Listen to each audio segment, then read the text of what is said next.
From JBS Studios in Greater New York, this is the JBS News Update with Teisha Bader.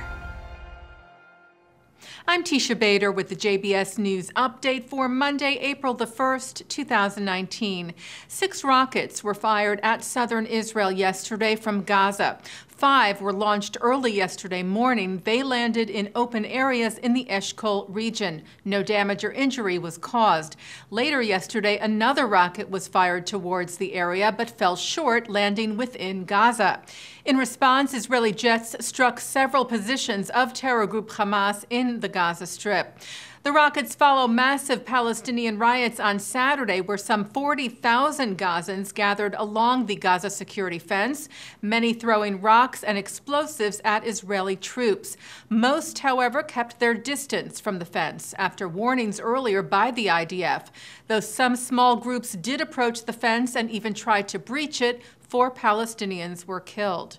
Israeli Prime Minister Benjamin Netanyahu praised the IDF's preparedness for the mass riots, which marked the first anniversary of the so-called March of Return protests, and for maintaining relative calm.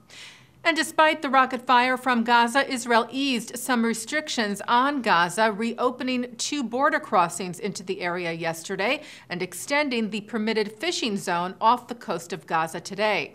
The IDF's coordinator of government activities in the territories said this was to help humanitarian conditions in Gaza, in a policy, he said, that distinguishes between terror and the uninvolved population. Meanwhile, the second most powerful terror group in Gaza, Palestinian Islamic Jihad, is denying reports today that it is planning a large-scale attack against Israel in an effort to disrupt ceasefire negotiations led by Egypt between Israel and Hamas. Israeli media had reported that security officials identified unusual activity by members of Palestinian Islamic Jihad in several locations along the Gaza border fence, suggesting preparation for an attack. A member of the terror group's political bureau denied the report, accusing Israel of spreading confusion and propaganda in order to justify attacks on Gaza. Prime Minister Netanyahu accompanied the president of Brazil to Jerusalem's Western Wall today, reportedly the first foreign head of state to visit the holy site together with a senior Israeli official. Jair Bolsonaro arrived in Israel yesterday, where he announced the opening of a trade office in Jerusalem, which will promote trade, investment, technology, and innovation as a part of its embassy in Israel. If you recall, Bolsonaro had said when he took office this past January that he would move Brazil's embassy from Tel Aviv to Jerusalem. Netanyahu told Bolsonaro yesterday he hoped the trade office would be the first step in the embassy's relocation to the capital.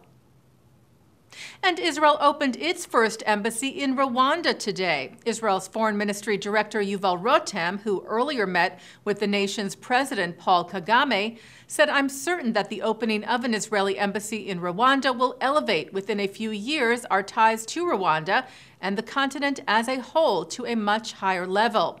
Israel's new ambassador to Rwanda, Ron Adam, presented his credentials to Kagame in February.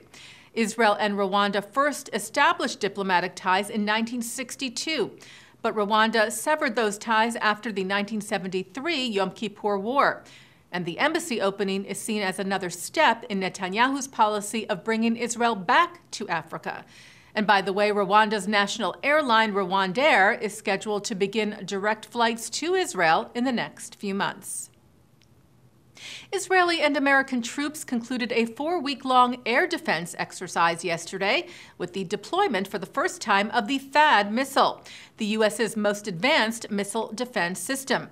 THAAD, which stands for the Terminal High Altitude Area Defense System, was deployed in Israel on March the 4th, accompanied by some 250 officers and soldiers who trained alongside 150 Israeli Air Force personnel to learn how to operate the system, which is designed to intercept short and medium-range ballistic missiles.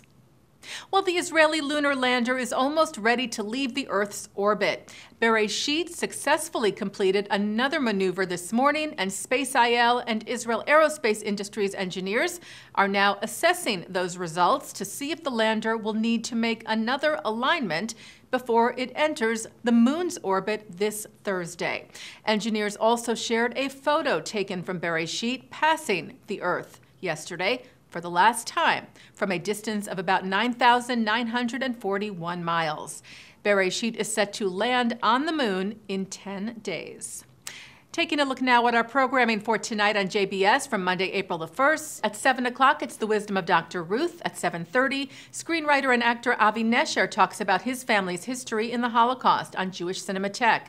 At 8, artistic director of the Manhattan Theater Club and multi-Tony winner Lynn Meadow discusses the challenges and joys of being a woman in theater and a woman who is passionate about her Jewishness. That's with Molly McDermott at Congregation Rodef Shalom in New York City. At 9, Mark Golub speaks backstage with actress Tova Feldshuh on L'chaim. At 10, former UK Chief Rabbi Lord Jonathan Sacks and Columbia professor Simon Schama speak with David Gregory about Jewish identity. And coming up right after this newscast, it's Innovation Israel. And that's the JBS News Update for Monday, April the 1st, 2019. I'm Teisha Bader.